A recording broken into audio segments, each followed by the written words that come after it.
lui sera garantie. Pourquoi? La question se pose de savoir pourquoi cette exigence de sécurité, c'est que M. Sonko, alors qu'il comparaissait devant le tribunal correctionnel pour répondre des faits de diffamation, a été agressé et nous avons des certificats médicaux qui établissent sans la moindre contestation qu'il est victime d'une tentative d'assassinat. La suite des faits que je viens d'évoquer, tentative d'assassinat, font l'objet d'un examen et d'un traitement. Il y aura très prochainement une suite à cela. Monsieur Sonko, sa maison est barricadée depuis plusieurs mois par la police. Il n'a pas le droit de bouger. Du matin au soir, les policiers, les forces de l'ordre quadrillent sa maison à Dakar. C'est comme si on veut le pousser à bout pour trouver d'autres prétextes, d'autres motifs, pour ouvrir d'autres dossiers également. Il y a une provocation d'État. Il y a une violence d'État. Il y a l'instrumentalisation de l'appareil, de l'institution judiciaire. Lorsqu'aujourd'hui on dit qu'il ne respecte pas l'institution judiciaire, les institutions constitutionnelles du pays, ce que je viens de dire tout à l'heure, ces différentes comparutions devant la police, ces comparutions devant l'institution judiciaire démontrent le contraire, qu'il a toujours et répondra à toutes les convocations, mais à condition que cette fois, sa sécurité soit garantie, ce qui ne semble pas être le cas.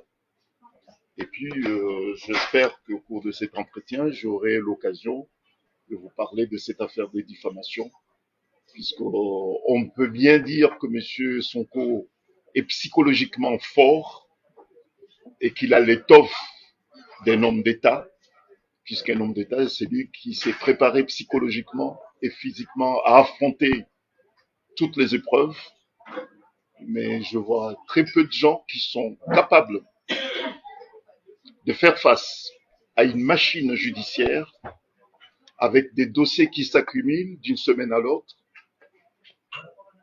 Il faut vraiment être fort psychologiquement pour supporter cela, et je pense que l'objectif voulu par ses adversaires politiques, c'est de l'abattre.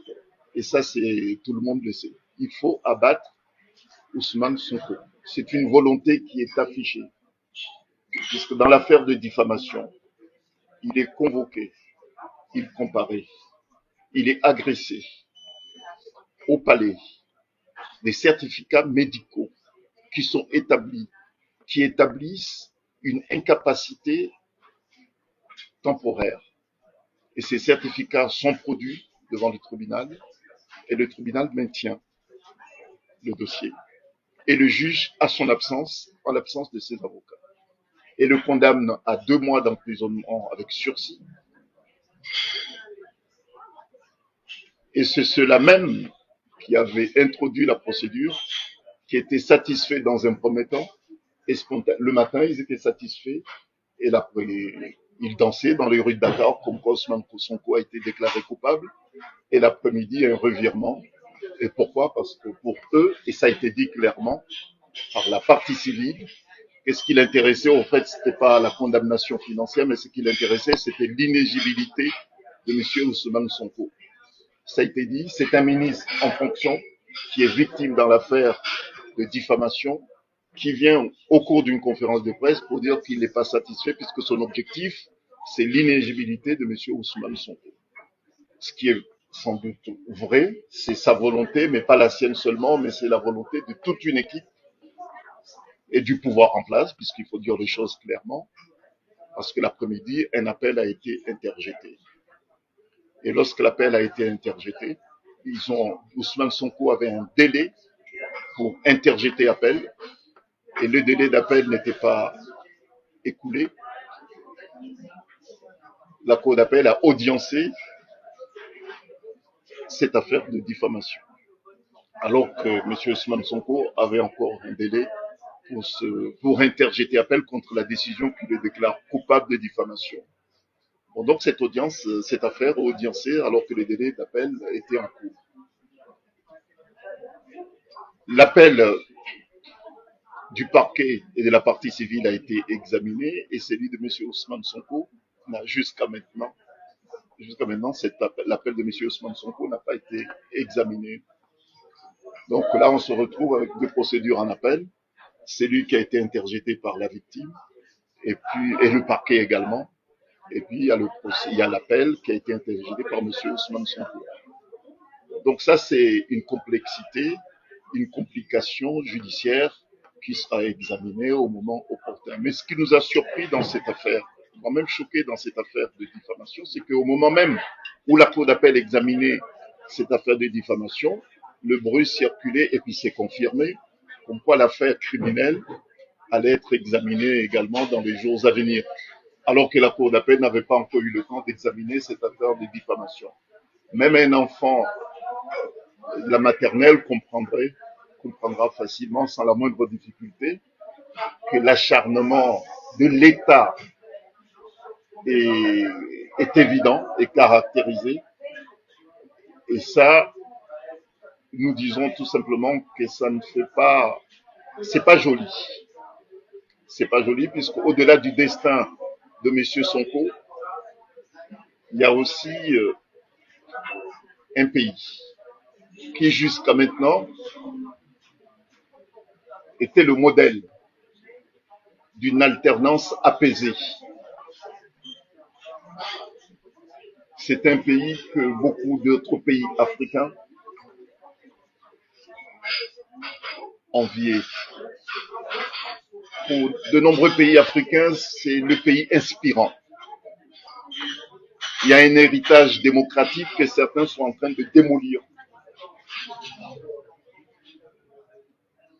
Au point où certains estiment que est-ce que il y a la génération des dirigeants africains et au Sénégal en ce moment sont dignes de l'héritage démocratique des pères fondateurs des indépendances de l'Afrique.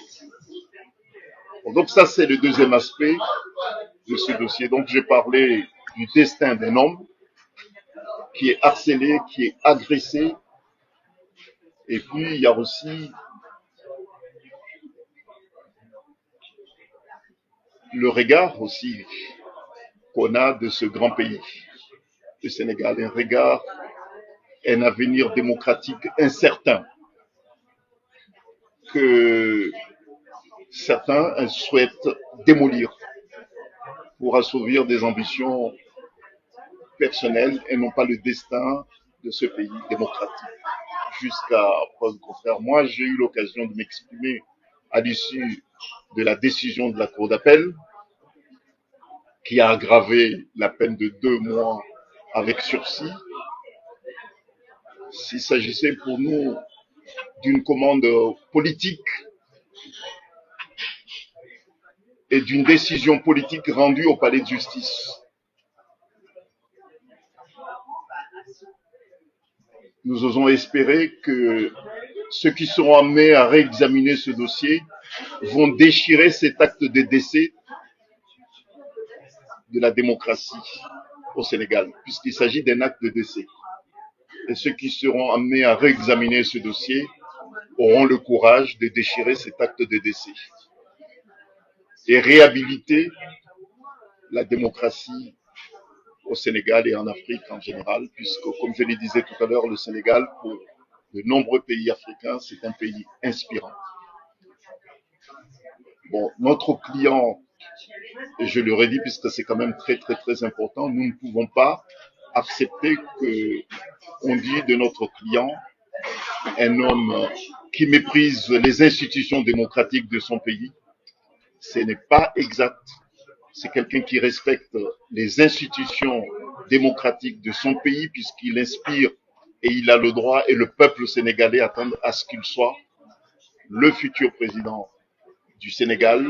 Donc il ne peut pas avoir cette ambition légitime et justifiée et ne pas avoir de respect à l'égard des institutions de son pays. Bon, voilà. Donc ce sont les mots introductifs que je voulais tenir. Et puis je vous laisse la parole.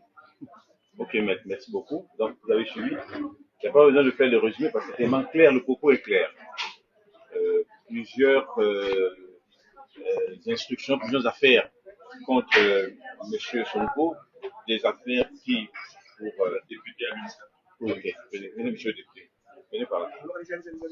Ah bon? Vous allez me trouver. Ok. Oh non, mais désolé. Bonjour. Bienvenue. Voilà, donc, comme il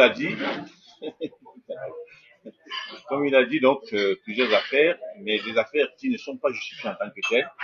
Et puis, ben, il espère que les choses vont être remises à leur place et que la démocratie au Sénégal, qui pour lui est menacée par ces affaires-là, par le harcèlement dont est victime Ousmane Sonko, que la démocratie va retrouver tout son droit, toute sa place, puisque c'est vrai, le Sénégal, pour beaucoup de pays d'Afrique, mais au-delà d'ailleurs, est un modèle. C'est l'un des rares pays qui n'a pas connu de coup d'État, qui a eu un fonctionnement démocratique depuis son accession à l'indépendance. Et j'allais dire même qu'avant l'accession à l'indépendance, la démocratie existait au Sénégal. Je le sais parce que j'ai étudié un peu le pays. Et ils avaient déjà une certaine liberté de la presse qui existait. Ils n'ont pas attendu les Français ou autres pays colonisateurs pour avoir une presse libre, pour avoir ce franc-parler et cette notion de régler les problèmes en famille. C'est ce que je vous fais. Donc, on vous laisse la parole. Vous avez la possibilité de décliner qui vous êtes, vous posez la question, mais vraiment la question directe, ou alors vous faites une contribution. Et puis, ben... Michael Moreau, Afrique 21. Où est M. Sonko actuellement? Alors, il est au Sénégal. Non, mais il est où, à Ziguinchor ou à Dakar? Il est à Ziguinchor.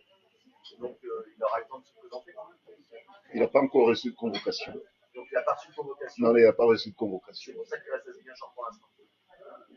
Oui, tout à fait. Il n'a pas reçu de convocation. Lorsqu'il recevra la convocation, la deuxième question se posera de savoir si les conditions sont réunies, puisqu'il a fait la triste expérience, il a subi une triste expérience lors de sa comparution dans le cadre de l'affaire en diffamation. Il a été gazé. Il s'agit d'un empoisonnement, puisque ça a été vérifié par des médecins, par des laboratoires étrangers qui ont confirmé qu'il s'agissait d'un empoisonnement. Donc les certificats, nous les avons, et c'est pour cette raison que je disais tout à l'heure qu'une suite judiciaire sera réservée à ces tentatives d'assassinat. Nous le disons clairement qu'il s'agit d'une tentative d'assassinat, un empoisonnement qui a été orchestré, et ceux qui sont à l'origine de ces crimes répondront de leurs actes. Justement, ces examens qui ont été faits à l'étranger, visiblement vous avez les résultats. Est-ce que vous pouvez les rendre publics Au prochainement? moment opportun, ouais, et très prochainement. Quand vous dites empoisonné, c'est-à-dire que c'est vous incriminez le gaz qui a respiré, qui n'était pas un gaz habituel de ce genre, qui était, ou c'était le geste simplement? Non, c'est pas le geste, c'est le gaz. Et tout à fait.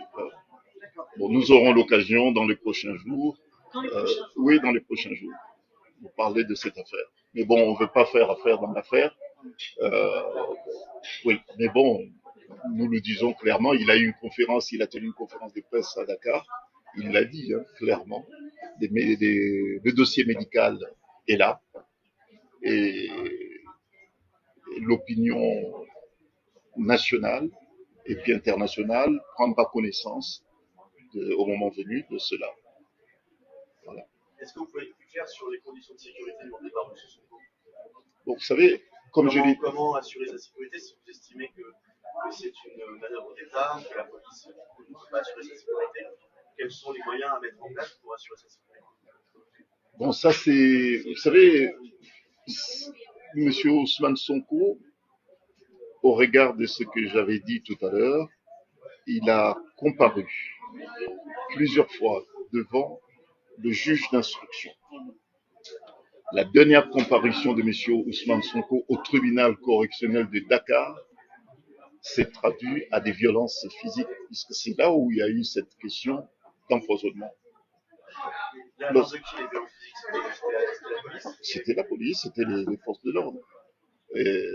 Donc il y a eu ceux qui étaient censés le protéger, assurer sa sécurité, sont à l'origine de cette violence, de son insécurité. Donc la question se pose de savoir aujourd'hui si l'État sénégalais souhaiterait véritablement que M. Sonko comparaisse. Ça. Mais donc, lui qui demande des conditions de sécurité assurées, ça veut dire quoi? Ça veut dire qu'on l'autorise à venir avec son propre système de sécurité pour le protéger? Qu'est-ce que c'est? Quelle est la demande? Puisqu'il n'a pas confiance en la police, puisque la police l'a agressé la dernière fois. Non, il a confiance aux institutions de la République. Mais l'instrumentalisation des institutions fait peur. C'est traduit à des violences. Vous voyez? Bon, il y a des contacts qui seront sans doute, dès qu'il recevra la convocation, il y a des contacts qui seront mis en place entre ses avocats et puis les autorités judiciaires pour permettre aux citoyens, Monsieur Sonko, de comparaître comme tout un chacun avec toutes les garanties de sécurité, puisqu'il ne faudrait pas que cette fois, il se fasse lyncher, puisqu'on a déjà un précédent qui est extrêmement douloureux. Vous savez, lorsqu'il a été gazé, il est resté plusieurs semaines au lit. Et les certificats médicaux sont là. Vous ne le savez peut-être pas, mais même les médecins qui ont examiné M. Sonko, les médecins qui ont examiné M. Sonko, ont fait l'objet de pressions. Ils ont fait l'objet de pressions. Il y a ceux qui étaient avec lui, qui étaient admis dans une clinique. Le responsable de la clinique a fait l'objet de pressions également. Donc, c'est pas un climat. Lorsqu'on parle de procès équitable, c'est pas une vue d'esprit. Un procès équitable, ça veut dire qu'il faut que chaque citoyen qui est convoqué à comparaître pour s'expliquer des faits qui lui sont reprochés, c'est ce qu'il a toujours fait. Il a répondu à tous les faits qui lui sont reprochés. Et M. Sonko, il faut que ça soit retenu, il a peur de personne. Il n'a peur de personne puisqu'il est innocent. Autant dans l'affaire de diffamation, il est innocent. Et dans cette affaire, soi-disant de viol qui a été fabriquée, son innocence ne souffre d'aucun doute. Mais il faudrait qu'il soit mis dans des conditions normales pour pouvoir s'expliquer. S'il y a d'autres questions? Oui, concernant l'affaire de diffamation et la condamnation donc, à 6 mois de prison avec sursis, est-ce qu'il y a eu un recours déjà? Est-ce que vous êtes pourvu en cassation? Bon, la question est en étude. Vous voyez, nous avons notre stratégie. Nous sommes en train de la peaufiner. Bon, nous nous prononcerons au moment convenu, mais il y a une stratégie. Ce qui est sûr, c'est que nous n'allons pas laisser le boulevard aux adversaires de M. Sonko. Nous utiliserons toutes les voies légales pour les empêcher de ne pas danser dans les rues de Dakar. Puisque, après tout, il s'agit d'un combat politique. Nous regrettons que les autorités se servent de l'institution judiciaire. C'est l'instrumentalisation, c'est une insulte même des autorités à l'égard des institutions constitutionnelles du Sénégal. De se servir de l'institution judiciaire pour régler un problème politique qui peut être abordé dans un espace approprié, à savoir un espace politique. Donc, c'est cette instrumentalisation de l'institution judiciaire qui est faite ouvertement, aussi au vu de tout le monde, que nous dénonçons aujourd'hui. Et le combat politique, M. Ousmane Sonko l'accepte. L'affrontement politique, il est préparé. Mais il n'entend pas donner à ses adversaires l'opportunité d'utiliser l'institution judiciaire du Sénégal à des fins politiques. Maître Khalil Maram Ndiaye, Réseau News et Dakarmatin.com. Est-ce que vous avez eu écho de la mobilisation des forces de l'ordre dans sa ville où il réside, à Ziguinchor? Beaucoup de Sénégalais craignent son arrestation dans les heures à venir. Est-ce que vous allez donner une suite judiciaire par rapport à ça? Bon. Les instances juridictionnelles internationales seront saisies d'un signalement dans les prochaines heures, prochains jours, puisque nous ne pourrons pas accepter qu'un citoyen qui est digne de briguer les hautes fonctions de son pays fasse l'objet d'autant d'harcèlement. À quelques mois, on est à 9 mois d'une élection capitale, puisqu'il faut quand même pas aussi passer à côté, on est à 9 mois d'une élection présidentielle, il s'agit d'une personnalité qui est portée par tous les sondages. Tous les cas de figure le portent au plus haut sommet de l'État du Sénégal, fasse l'objet d'un harcèlement. C'est comme si le sort politique de M. Sonko est livré entre les mains des juges. Et c'est eux qui vont se substituer au peuple souverain du Sénégal. On demande aux juges de se prononcer au lieu et place du peuple sénégalais. Il s'agit d'un déni de démocratie qu'il faudrait dénoncer partout. Et c'est pour cette raison que nous estimons que ce combat n'est pas judiciaire. Il est essentiellement politique, mais le judiciaire est servi comme un vernis. Mais il s'agit d'un combat politique et que nous regrettons qu'il soit conduit et amené, transféré au palais de justice. Il y a une intrusion de la politique au palais de justice. Et ça, c'est pas joli. Ça ne fait honneur à personne. Au contraire, ça démolit tout un héritage démocratique que les pères des indépendances de l'Afrique ont laissé comme héritage à tous les enfants de l'Afrique. Et ça, nous ne pourrons pas laisser passer puisqu'il s'agit du Sénégal, qui est un pays inspirant. Quel est le rapport qu'il entretient avec la justice parce qu'il a lancé une politique de désobéissance civile? Est-ce qu'il est pour la soumission ou l'insoumission par rapport à la justice? Non, M. Sonko n'est pas l'ennemi ni l'adversaire de la justice sénégalaise. La preuve en est qu'il a répondu à toutes les convocations de la justice sénégalaise. Il est respectueux des institutions de la République. Mais en revanche, ce sont ses adversaires politiques qui méprisent la démocratie, qui insultent les institutions judiciaires du Sénégal et qui méprisent même les magistrats sénégalais. Puisque vous savez, demander à un magistrat d'honorer une commande politique, c'est déshonorer l'institution judiciaire. C'est plutôt ceux qui se servent de l'institution judiciaire qui sont en guerre, qui méprisent l'institution. Et non pas celui qui subit, qui est victime de cet harcèlement, qui est victime justement de cette instrumentalisation qui doit être pris comme responsable. Il subit, il est victime de cette instrumentalisation et non pas l'auteur de cette instrumentalisation. Donc, il faut inverser le rôle. Voilà. Il y a d'autres questions? En ce qui concerne l'affaire de diffamation, Allez-y, après vous savez. les propos qu'il a tenus, me semble-t-il, étaient déjà révélés dans des documents par de différentes personnes.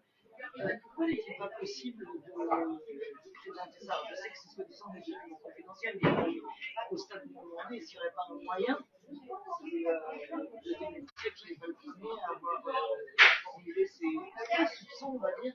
Vous savez, nous étions 25 avocats de M. Ousmane Sonko à l'audience du tribunal correctionnel. Nous sommes rendus à cette audience avec des éléments de défense solides, costauds. On nous a pas laissé le temps ni l'opportunité de faire valoir les moyens de défense de notre client. J'ai un confrère du barreau de Paris qui a été empêché d'entrer sur le territoire du Sénégal. Donc c'était une façon de morceler, de malmener la défense, puisque M. Ousmane Sonko a conçu une défense avec différents aspects, avec une configuration de la défense qui a été bâtie. Le fait qu'un de nos confrères n'a pas été autorisé à accéder au Sénégal sans motif légitime, c'était une façon de malmener déjà la défense. C'est porter atteinte à son droit déjà d'avoir une défense. Et nous qui étions sur place, il y a un de nos confrères qui a été gazé également à l'audience. Vous savez, il a été conduit et hospitalisé. Et notre client lui-même n'a pas été mis en condition de répondre aux faits qui lui sont reprochés, puisqu'il avait un certificat médical qui établit de façon incontestable comme quoi il était dans l'incapacité de se rendre et puis d'assister à son procès. N'est-ce pas? Tout ça, ce sont des éléments qui n'ont pas pu malheureusement être produits au tribunal pour que celui-ci puisse se prononcer en toute indépendance. Et c'est pas fini. Celui qui souhaiterait savoir exactement de quoi il s'agissait, les accusations portées contre ce monsieur, il suffit qu'il aille sur Internet, il verra qu'il existe, le rapport existe. Bon, moi j'ai eu l'occasion de me prononcer également sur la condamnation. Moi je pense que c'est un mépris envers les victimes d'agressions extrêmement graves d'accorder à un ministre en fonction 200 millions de francs CFA. C'est une insulte, c'est un mépris aux victimes des agressions physiques et de toute forme d'infraction extrêmement grave. 200 millions de francs CFA, ça fait 300 000 euros. J'ai jamais entendu, ça fait 30 ans que j'exerce cette profession, j'ai jamais vu une victime de diffamation bénéficier autant de générosité, puisqu'il s'agit d'une générosité judiciaire à un ministre en fonction. Moi, j'aurais bien voulu que quelqu'un me diffame et que j'aille au tribunal percevoir 300 000 euros. Je l'ai jamais vu, c'est la première fois.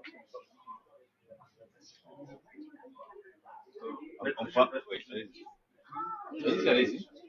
Depuis le début du processus d'emplacement, cette procédure envers Ousmane Sonko, vous parlez de procédure biaisée. Nous voulons savoir, vous les avocats d'Ousmane Sonko, est-ce que vous n'allez pas saisir une autre institution judiciaire du continent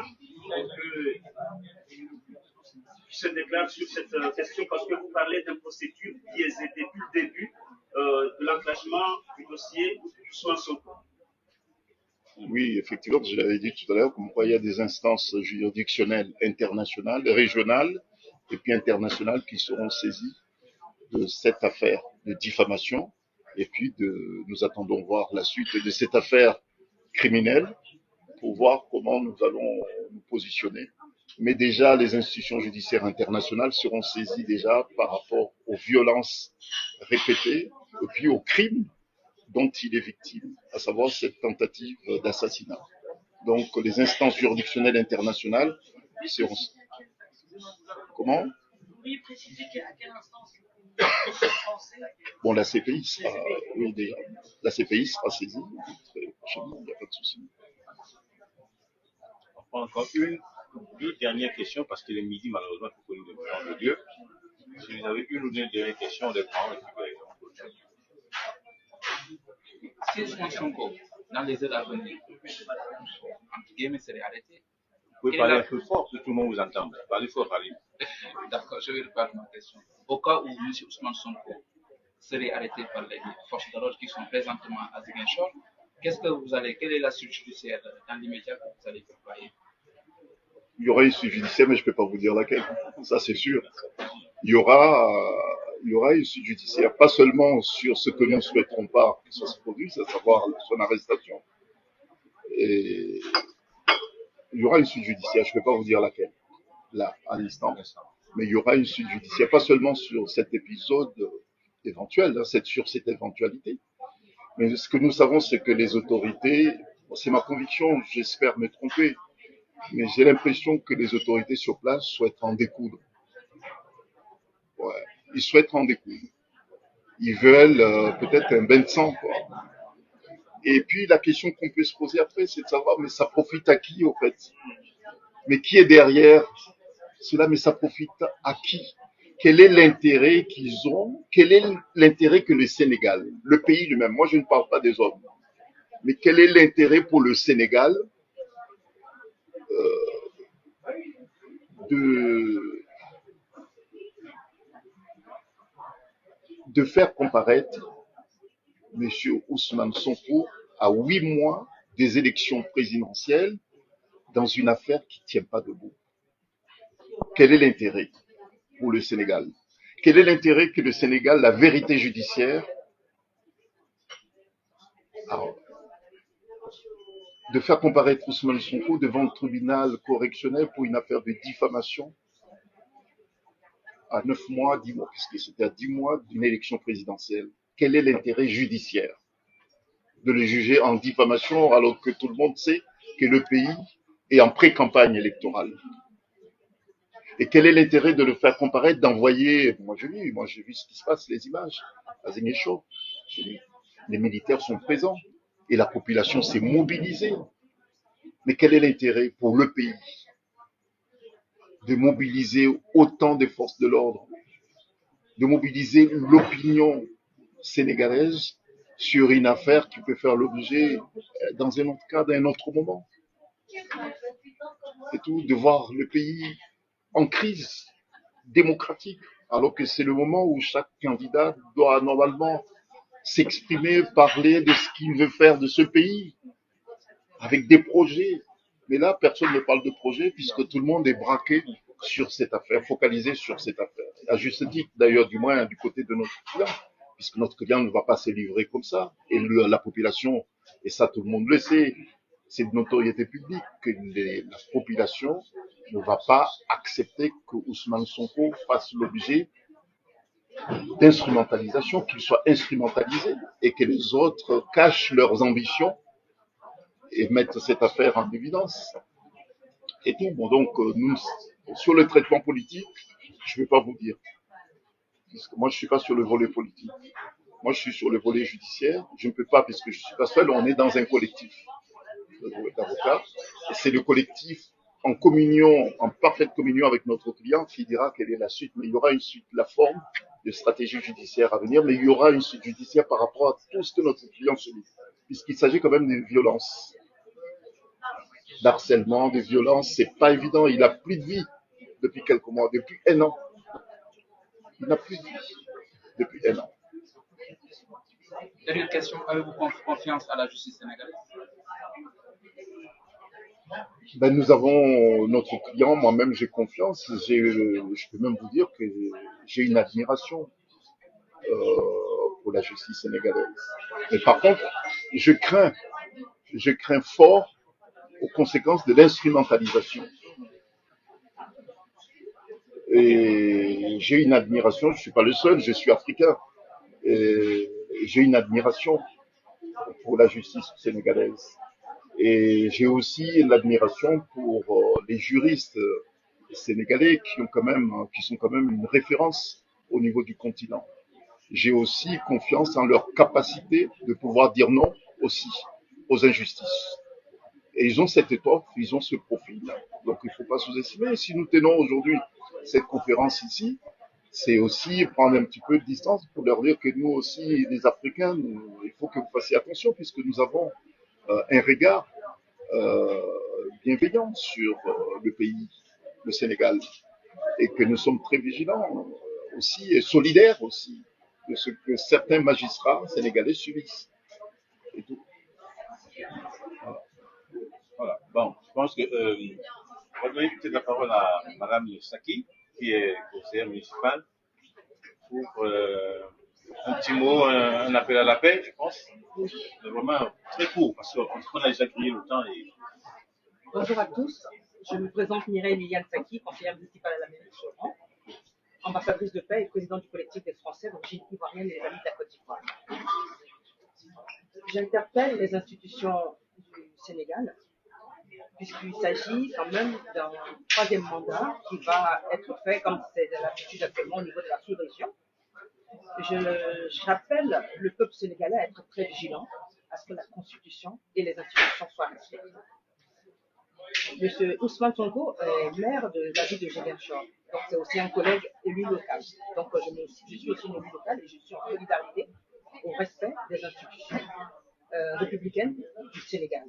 Et j'appelle les femmes sénégalaises à se saisir de ce dossier d'Ousmane Sonko qui est en train de lutter au péril de sa vie pour le retour de la souveraineté nationale. Il s'agit de la souveraineté nationale et républicaine du Sénégal. J'appelle les familles sénégalaises à s'auto-saisir, à regarder Ousmane Sonko comme leur frère, comme leur fils, comme un fils de la nation qui est en train de se sacrifier, mais c'est pour toute la nation. Et donc, on ne doit pas le laisser seul, en train d'être gazé dans un taxi, dans une voiture personnelle. Sa femme est troublée, sa famille sont troublés, ses enfants sont troublés.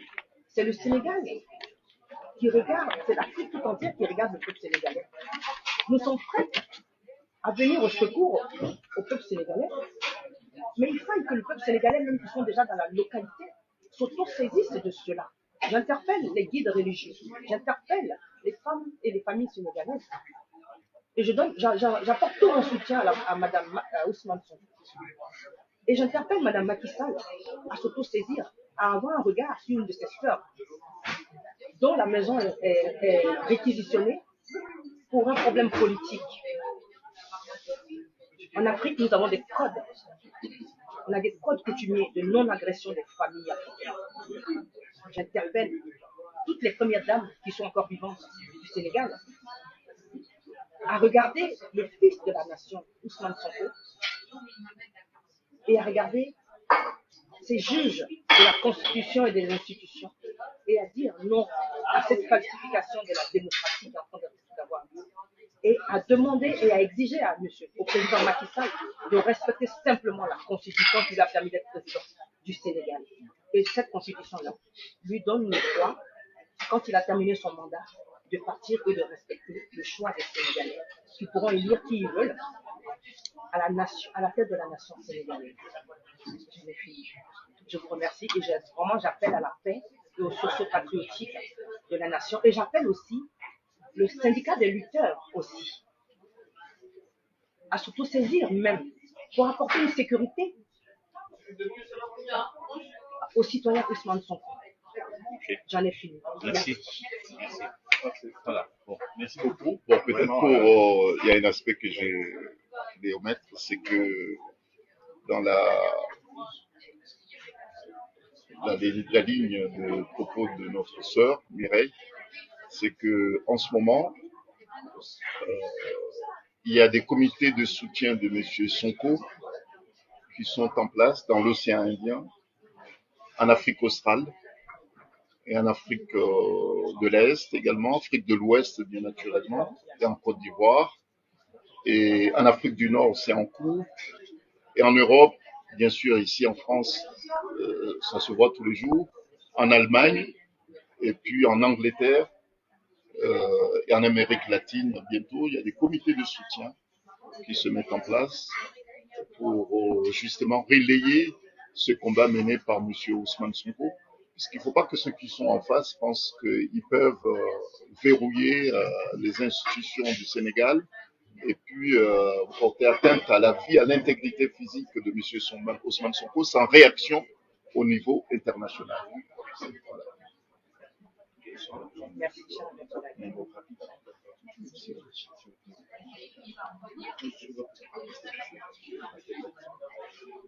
Ok. Merci.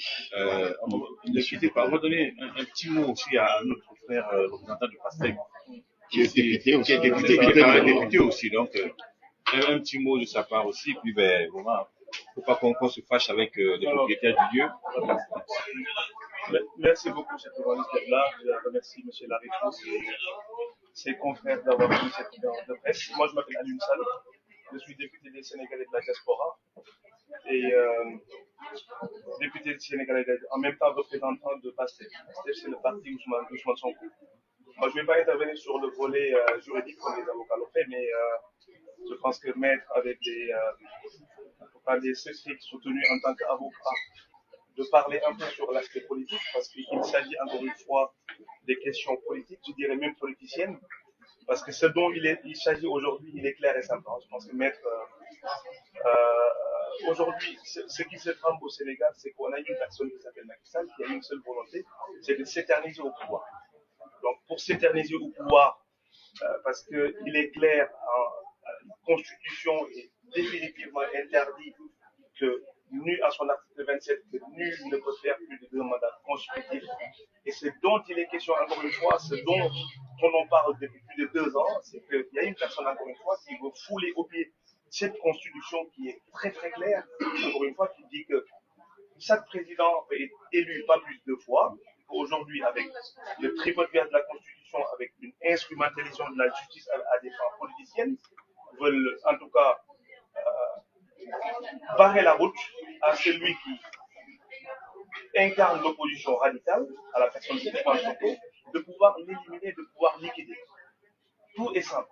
Parce que, en premier lieu, c'est des procès bidons, si je me permets de parler ici, parce que, comme Maître l'a bien expliqué, on n'a jamais vu de l'histoire politique mondiale quelqu'un être condamné à plus de 300 000 euros d'amende, et qui plus est, pourrait l'empêcher d'être candidat et président de la République. C'est jamais vu dans l'histoire politique du monde.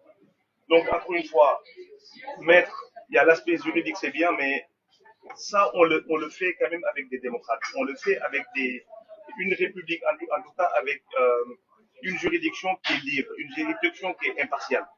Et par manque de reprises, on a constaté qu'encore une fois, la justice, en tout cas une bonne partie, on la respecte, mais une bonne partie aujourd'hui au Sénégal, elle est instrumentalisée à son politicienne pour liquider Ousmane Sonko, et le peuple sénégalais aujourd'hui est vent debout pour ne pas se laisser faire.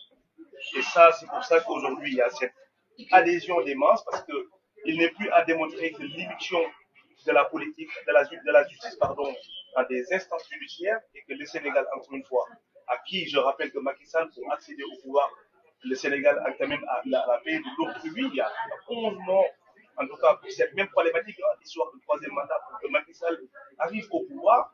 Donc aujourd'hui, on est en train de nous ramener 12 ans en arrière. Et le peuple sénégalais ne saurait l'accepter.